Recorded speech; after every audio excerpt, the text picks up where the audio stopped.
How are you? I don't know yet. What would you like to know today? Could you start off by telling us the latest with Russia and Ukraine? Are you expecting Zelensky to come visit you? We're having good, I don't know, he would like to come, but I think we should get a deal done first. We're having good talks. We started with Russia. We're having some talks with Russia.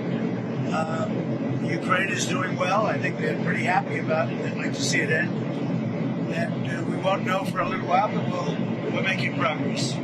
You said, what are the next things? We settled 8 wars, and I thought this would be one of the easier ones because of my relationship with President Putin. But this is probably one of the more difficult ones. There's a lot of hatred. Because you said there were some disagreements. There were still left to be. Yeah, a few. Can you tell us what those are? Well, it's just standard things, but people are starting to realize it's a good deal for both parties, and they got to stop the war. They're losing a lot of people, a lot of soldiers, mostly soldiers. In that 28-point plan, it was originally leaked. There were some portions of that that said that Ukraine. Well, that was an original proposal, and then from there we went back and forth. So when it comes to ceding land to Russia, is that still on the table, or has that changed? Well, they're talking about going land both ways and trying to clean up a border. You know, you can't go through the middle of a house, you can't go through the middle of a highway. So they're trying to work something. It's a complicated process. Doesn't go that quickly. What about security guarantees and Ukraine? Well, we're working that out with Europe. Europe will be largely involved in that. We're working that out with Europe. Europe really wants to see it end if possible. There were a lot of Republicans who felt that the first plan, the first 28-point plan, was too favorable to Russia. Have you changed Well, that was just a map. All that was is a map. That was not a plan. It was a concept. And from there, they're taking each one of the 28 points, and then you get down to 22 points. A lot of them were solved, and actually very favorably solved. So we'll see what happens. Do you think that Ukraine was being asked to give too much land back to Russia? I know at one point you said they shouldn't have to give any back. It's really up. Look, the way it's going, if you look, it's just moving in one direction. So eventually, that's land that over the next couple of months might be gotten by Russia anyway. So do you want to fight and lose another 50, 60,000 people? Or do you want to do something now? In some cases, the land is going in the other direction. So they're negotiating. They're trying to get it done. You want to have a border. You can't have a border that goes through a highway or a border that goes through the middle of a town. So that doesn't work. So it's a long, complicated process. And very sad because so many people are being killed. What's the next step? They're going to keep talking. They're talking to Russia now. Steve Witkoff is going over, maybe with Jared. I'm not sure about Jared going, but he's involved in the process. Smart guy, and they're going to be meeting with President Putin, I believe, next week in Moscow. Next week in Moscow? I think so, yes. What kinds of concessions are the Russians going to have to make? Well, they're making concessions. Their big concession is they stop fighting and they don't take any more land. Again, it's a war that would have never happened if I was president. This was not anything that was going to happen. This happened because of stupidity.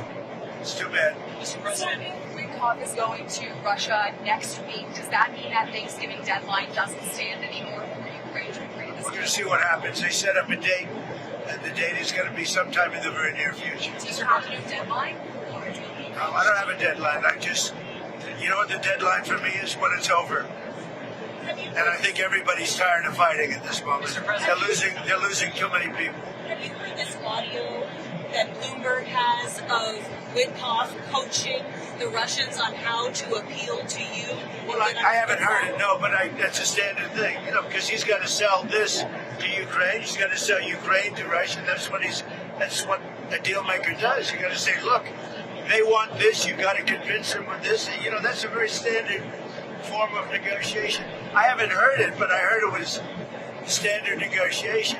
And I would imagine he's saying the same thing to Ukraine, because each party has to give and take. So you're worried that he's too pro-Russian?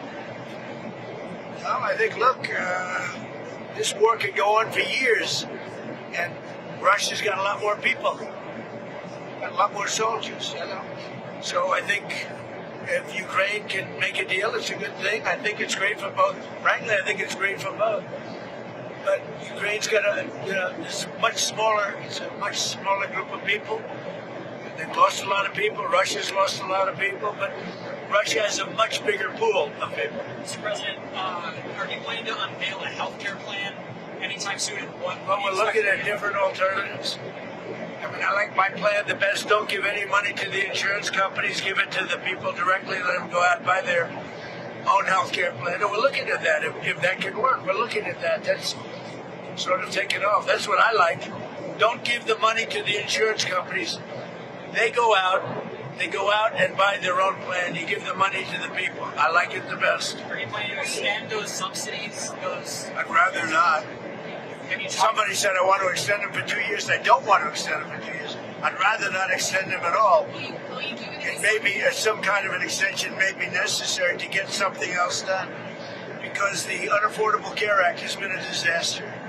It's a disaster. And I said it was when it first got put in. Unfortunately, we lost a couple of Republican votes, and the Democrats voted for it. It's a Democrat plan.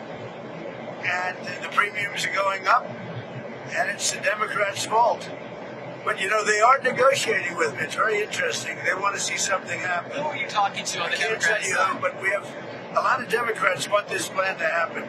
They would love to see the money go to the people, and the people go out and get their own health care. And there would be nothing like it. Are you planning to replace Cash Patel as No, he's doing a good job. Cash Patel? No, he's doing a great job, I think. This week we saw those cases against James Comey and Letitia James tossed out. Do you still have faith in Lindsay Halligan? Oh, she's great. I think she's great. They got out on a technicality, and you'll see what happens from here on. But if you look at the actual charges, I think anybody that looks at it very fairly would say, boy, are they guilty. So let's see what happens over the next week. The court didn't say you couldn't bring the case, re-bring the case, or appeal the case. So they have a lot of options. They're going to call the shot. I'm not calling the shot. But Lindsay's a very talented lawyer, actually. Mr. President, on Venezuela, sir, are you planning to talk to Nicolas Maduro? I might talk to him. We'll see. But we're discussing that with the different staffs. We might talk with Venezuela. Interesting enough, the U.S. this week did, of course, name him the leader of a foreign terrorist organization. So why do you want to talk to him? Say it again. Maduro, the U.S. Designated him the leader of this foreign terrorist organization. Why do you want to talk to him if he's the leader? If we can save lives, if we can do things the easy way, that's fine. And if we have to do it the hard way, that's fine too. Mr. President, What's do the you have goal? any reaction? If you carry Well, I'm not on, going to tell you what the goal is. You should probably know what the goal is, but they've caused a lot of problem, and they've sent millions of people into our country. They were probably the biggest abuser with Tren de Aragua and all the others that they sent in, the drug dealers, the drug lords, the people that they sent in, the jumper. They opened their jails and prisons and dumped them into the United States, and we're not happy about it. Do you have any reaction to Mayor Bowser announcing she's not running for re-election in D.C.? Well, I got along with her very well. I liked her. We worked together. D.C. is now a safe community. It's a great community. You people know it better than I do because you live there. But D.C. is now safe. The restaurants are booming. The place is booming. We have no crime. And we did that all in a period of 3 or 4 weeks and then made it better and better and better. And now we're setting new records. I mean, literally, it's as safe as there is anywhere in the country now. And if you go back a year, it was a very unsafe place. Before I got here, D.C. was a very unsafe, and it's our capital. We have to make it safe. We're doing really well in Memphis, Tennessee, and we're doing well in other places. The one that is really troubling is what's happening in Chicago. The crime, it's a potentially great city again, but the governor's totally lost control. That's where you had the young lady burned. It's where you had a lot of killings over the last very short period of time. Killings. The governor has totally lost control of the state, and the mayor is grossly incompetent. How was your call with the Japanese Prime Minister? Great, it was great. I had a great talk. I have a very good relationship with her. I also had a very good talk with President Xi of China, and I think that part of the world is doing fine. Can you tell us about the content of your talks? Mostly trade. I spoke to President Xi about a lot of things, but trade and buying our farm products, and he said he agreed with me. I think he's gonna very much surprise you on the upside. I asked him, I'd like you to buy it a little faster. I'd like you to buy more, and he's more or less agreed to do that. I think we will be pleasantly surprised by the actions of President Xi. I have a good relationship, great relationship with him. I like him, he likes me. I'm going to be going there in April. I guess you'll all be going with me, but I'm going to be going to China in April.